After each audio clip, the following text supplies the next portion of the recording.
Dans cette vidéo, on va voir quelques figures de style qui relèvent en fait de l'art de la rhétorique ou l'art de la discussion. Ils sont utilisés dans la langue française pour relever un style, l'embellir ou l'enjoliver, pour séduire ou convaincre le lecteur ou l'interlocuteur. On ne va pas utiliser toutes les formes de style, mais on va utiliser les plus importantes, à savoir la comparaison, la métaphore, la personnification et la métonymie. Commençons par la comparaison qu'on appelle en arabe al-muqarana. Qui dit comparaison dit l'existence de deux ou plusieurs choses à comparer. Pour cela, on a besoin d'un outil de comparaison, d'un comparant, d'un comparé et d'un point commun. يعني pour établir cette comparaison نحتاج لنقطة أو نقطة تشابه أو نقطة مشتركة بين الأشياء المقارنة. Le comparant المقارن به, le comparé المقارن et l'outil de comparaison أدوات المقارنة. Les outils de comparaison sont comme, plus que, aussi que, pareil à, tel que, moins que, semblable à, ressembler à, etc. Je prends un exemple. Ses cheveux sont noirs comme l'ébène. Ici, dans cette phrase-là, les cheveux sont le comparé. Le comparé, ce sont les cheveux. L'ébène, c'est le comparant. L'ébène, c'est une sorte de bois noir très précieux et solide. Donc, les cheveux et l'ébène ont un point commun qui est la couleur noire. Des cheveux noirs et l'ébène est noir. Donc, le point commun est la couleur noire. Le comparant, c'est l'ébène. Le comparé, ce sont les cheveux. Et l'outil de comparaison qu'on a utilisé dans cette phrase, c'est comme. Donc, dans la comparaison, on a absolument besoin d'un outil de comparaison. Je prends un deuxième exemple. L'enfant dort tel un chat. Le comparé, c'est l'enfant. Le comparant, c'est le chat. L'outil qu'on a utilisé, c'est tel. Et le point commun entre l'enfant et le chat, c'est la façon de dormir. C'est-à-dire, la façon de dormir de l'enfant est semblable à celle du chat. Une fumée épaisse se dégage du pot d'échappement semblable à un long serpent gris. يعني دخان كثيف تصاعد من الشكمان وكأنه ثعبان رمادي. Ici, le comparé, c'est la fumée épaisse. Le comparant, c'est le serpent gris. Et l'outil de comparaison semblable à. Maintenant, il faut chercher le point commun. Le point commun entre la fumée épaisse et le serpent gris, c'est la longueur et la couleur grisâtre. C'est-à-dire cette couleur, cette longueur, parce que le serpent est long, c'est la longueur, et puis la couleur grisâtre qui ressemble à la couleur grise du serpent. La métaphore. La métaphore qu'on appelle en arabe al-majaz ou tabir al-majazi. Elle crée un point commun entre le comparant, le comparé, mais à la différence de la comparaison, on n'utilise pas les outils de comparaison. On a besoin également d'un comparant, d'un comparé, un point commun, mais sans utiliser les outils de comparaison. Par exemple, si je dis tes cheveux, virgule, épis de blé doré, épis de blé doré au soleil. Les épis de blé, ce sont بمعنى العربية السنبلة سنبلة القمح. وهنا نعرف أن السنبل القمح يكون ذهبي. Donc, le point commun entre les cheveux et les épis dorés, c'est la blondeur, c'est la couleur blonde. Donc, le point commun est la couleur blonde. Le comparant, c'est les épis de blé doré au soleil. Le comparé, c'est les cheveux et on n'a pas d'outil de comparaison. Donc, dans la métaphore, on n'utilise jamais d'outil de comparaison. Je prends des autres exemples. Cet enfant est une boule de nerfs. Cet enfant, c'est le comparé. La boule de nerfs, c'est le comparant. Euh, on sait qu'une boule, à force de la gonfler, il risque d'exploser. L'enfant, il est dans un extrême énervement, à tel point qu'il risque également de s'exploser, d'exploser plutôt.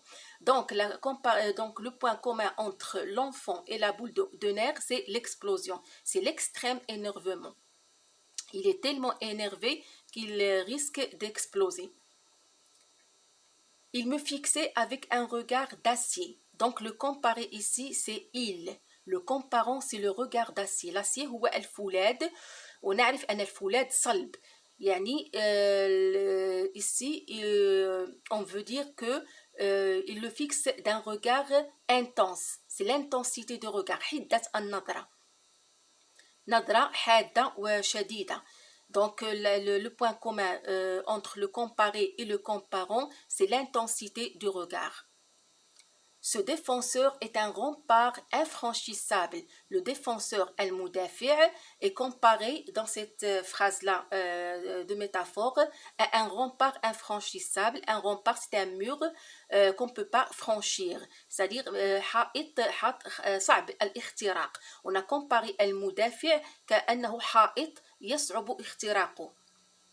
مثلا مدافع في ملعب كرة القدم يصعب اختراقه يعني on n'arrive pas à marquer des buts. Donc on a le point commun entre le comparé qui est le défenseur et le comparant qui est le rempart infranchissable, c'est la résistance. Donc dans la première phrase, c'est l'explosion, c'est l'extrême énervement. Dans la deuxième phrase, c'est l'intensité du regard et dans la troisième phrase, c'est la résistance. La personnification qu'on appelle التشخيص باللغة العربية التشخيص, elle attribue un comportement humain à des animaux ou à des choses. Par exemple, je dis la ville résiste à l'ennemi. En fait, là, ce n'est pas la ville qui résiste à l'ennemi, mais ce sont les gens qui y habitent qui résistent à l'ennemi, mais on essaie de donner une âme à la ville. En la comparant en lui donnant une qualification ou un comportement humain. Le volcan crache des cendres. Par cette phrase, on veut dire que le volcan est en éruption. Ça veut dire qu'il est en train de cracher la lave, c'est-à-dire qu'il est en train de jaillir sa lave.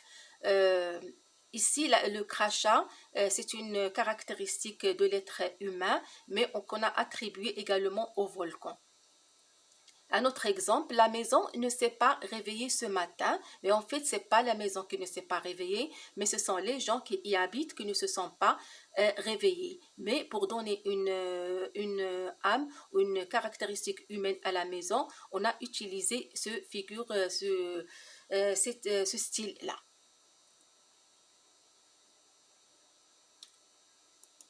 La métonymie, elle désigne une réalité par un élément de cette réalité. بمعنى هي تعبر عن حقيقة باستعمال عنصر من هذه الحقيقة. لا بد من أن يكون للعنصر والحقيقة ترابط منطقي. سنفسر هذا بأمثلة. Autrement dit, c'est un raccourci permettant d'utiliser un élément A pour désigner ou se référer à un élément B. Sachant que le B est le sous-entendu. Donc, on utilise le A pour arriver à B, mais c'est le B qui est le sous-entendu. Mais il faut qu'il y ait un lien logique entre le A et le B. La métonymie peut désigner la partie pour le tout. الجزء من الكل. Par exemple, si je dis faire de la voile. Quand je dis faire de la voile, j'insinue la navigation. C'est l'action de naviguer, c'est-à-dire faire du bateau à voile. On a utilisé الشراع, une partie du tout. On a الشراع يعني الجزء من الكل. On a utilisé الشراع الكل هو الباطو والجزء هو الشراع pour désigner la navigation. يعني اللي نعبر عن الإبحار. Donc voilà la réalité, c'est la navigation et l'élément utilisé pour désigner cette réalité, c'est la voile. Donc la réalité c'est la navigation. الحقيقة هي الإبحار. والعنصر المستخدم لنعبر عن هذا الإبحار وهو الشراع. Donc une partie جزء من الكل. Donc quand on dit faire de la voile, ça veut dire faire du bateau à voile, ça veut dire naviguer. La métonymie peut désigner également le contenant pour le contenu. Par exemple, si je dis boire un verre, c'est pas le verre qu'on veut boire, mais c'est la boisson contenue dans le verre. الحقيقة هي الشرب. العنصر المستعمل هو الكأس. Donc la réalité utilisée ici dans cette phrase, c'est l'action de boire et l'élément utilisé, c'est le verre. Et on remarque entre le verre et l'action de boire, il y a une logique. Il y a un lien logique. Donc, boire un verre, c'est en fait boire le contenu dans le verre. Il peut désigner aussi la cause pour l'effet. On dit par exemple avoir perdu la langue, c'est-à-dire il n'arrive plus à parler. La perte de la langue, la perte de la parole est la cause de la perte de la langue. C'est une façon de parler. C'est-à-dire la réalité, c'est qu'il n'arrive pas à parler. Et l'élément utilisé pour désigner cette réalité, c'est la langue. Il a perdu la langue. C'est-à-dire on a utilisé la cause pour l'effet. Il peut désigner également l'artiste pour l'œuvre. On dit par exemple voir un Picasso. Mais en fait, ce n'est pas Picasso que je veux voir, mais ce sont les œuvres de Picasso. Ce sont ses tableaux. Donc moi, je veux visiter les tableaux de Picasso, qui est la réalité. الحقيقة هي visiter les tableaux de Picasso, mais العنصر المستعمل هو Picasso, c'est-à-dire l'élément